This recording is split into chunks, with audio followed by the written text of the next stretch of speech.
Hi guys, so your paint should be dry and we're going to grab our stencil for the ghost and our black paint and we're going to stencil his eyes and mouth on.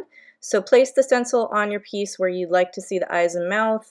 We are using either a sponge brush or a paintbrush, whichever came in your kit. You're going to dip it into the black paint and offload it onto a paper towel just so that we don't have too much paint on the sponge or the brush.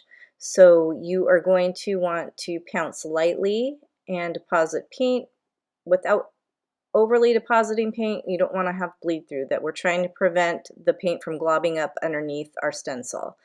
So if you've stenciled before, this will probably be easy. If you haven't, just take your time. There's always ways to fix it if it gets a little globby.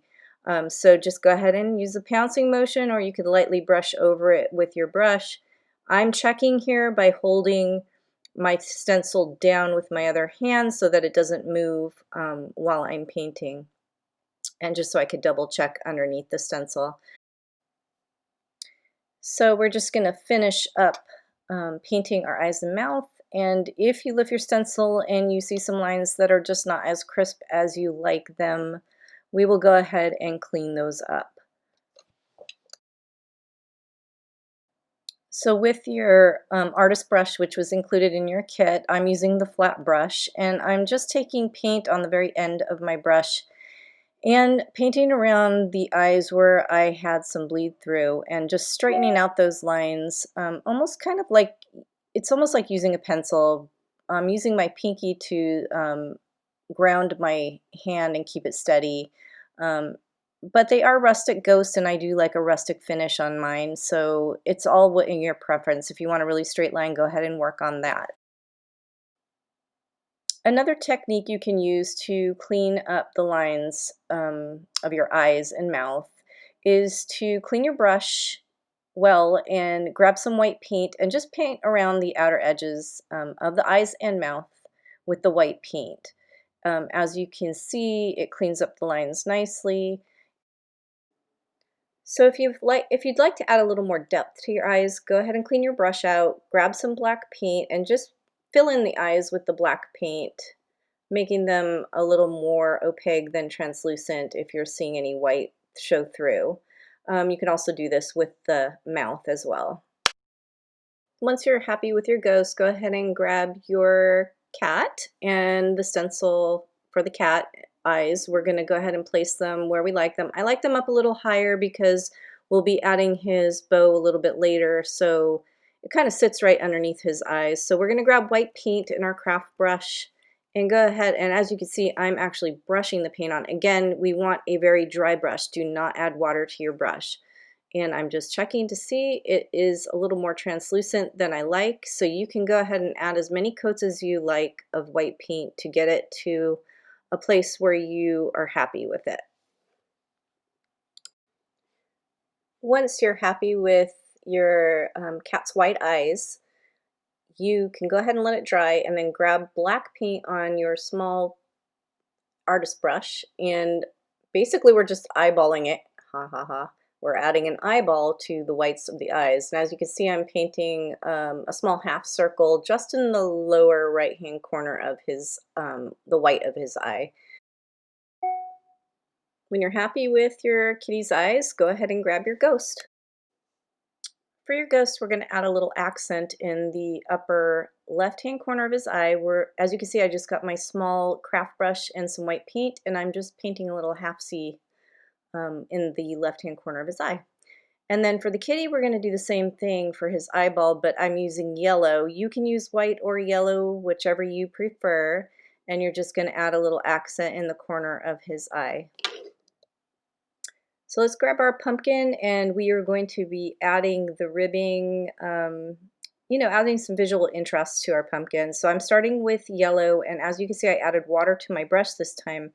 I'm actually looking for a little bit more watered down paint consistency, not so thick and opaque, and you'll see why in just a minute. So I'm going into my brown, doing the same thing, adding a little water, making it a little more translucent, and I'm going to add some darker accents in the same way, just doing a half C kind of circle. We're just adding the ribbing and giving it some visual interest.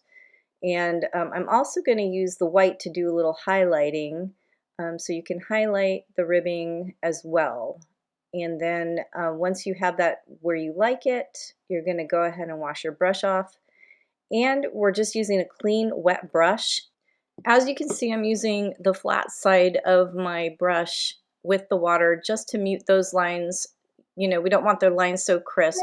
We're giving them a little bit more muted look. However, if you like the crisp lines, you can just leave them as is and move on from there. I'm also using the brown to do a little distressing along the edges of my pumpkin. On this side of the pumpkin, however, I'm going to go in with too much paint. You'll see in just a minute, when you add a little too much paint, it will get muddy looking. And by muddy looking, when you add the water to mute the colors, it'll just all blend together and look a little too muddy. So if that's the case, just let that dry and repaint it with your orange paint. Obviously, I didn't let it dry here enough, so I can't go back over it yet. But it's pretty easy to fix any mistake. All you have to do is let it dry and repaint over it. So just go in and do all sides of your pumpkin and get it to a place where you're happy with it. And this is sped up a little bit, so please take your time and allow your paint to dry, you know, in between. You don't want to try to do things too quickly or you will end up with a muddy mess. So take your time and play with it. And once you're happy with it, go ahead and stop, allow it to dry, and we will move on to adding accents to the stems, which I am starting to do here. You'll see that I'm adding yellow and orange and a little bit of white and just giving it a little more interest than just a straight dark brown. You can also go ahead and leave your stem brown if that's the way you like it. You do not have to add any kind of accent to it. So once you're happy with the way your pumpkin looks, once it's painted the way you like it, we will move on to adding another accent. So just remember, if you get a little too much paint on there and you're not happy with it and it looks a little too light for you, don't be afraid to just let it dry and then paint over it in brown again, and then you can repeat the process. So you're grabbing the jute that came in your package, and as you can see, I'm leaving a tail, which is about approximately 2 inches long or so, in the front, and then I'm wrapping it around my stem, and then I'm going to tie it in just a plain knot. If you want to add hot glue to it, you can add hot glue to it to secure it, but I just tied mine in a knot and it stayed pretty securely. And then what I'm going to do is deconstruct the ends of my jute rope, and just to give it a little more interest than just being, you know, straight rope. Go ahead and grab your cat, and we are going to add his whiskers / bow. So grab your raffia that came in your package. You're going to wrap it around from the back to the front and tie it in a little bow right here like you see me doing here. And it's just a plain bow. We're going to go ahead and trim the ends off, which are supposed to represent his whiskers. So trim them how you like them. And then go ahead and grab the little metal tag that came in your kit. And all I'm doing is grabbing a piece of the raffia that was cut off, and I'm stringing my little tag, and then I'm going to tie it around the bow where we made the knot. So I'm wrapping it around the bow and just tying that little tiny piece into a knot, and then I'm just going to go ahead and trim off the ends, and there you have it. Your kitty is done. So you can take some hot glue and put it right behind the knot of the bow, which is what I did to help secure it to the kitty so it doesn't slip down. Look at your little trio. Aren't they adorable? You guys did it. What a great job. Thank you so much, and we hope you enjoyed crafting with us. Please visit us at willowbrooknh.com for more kits like this one.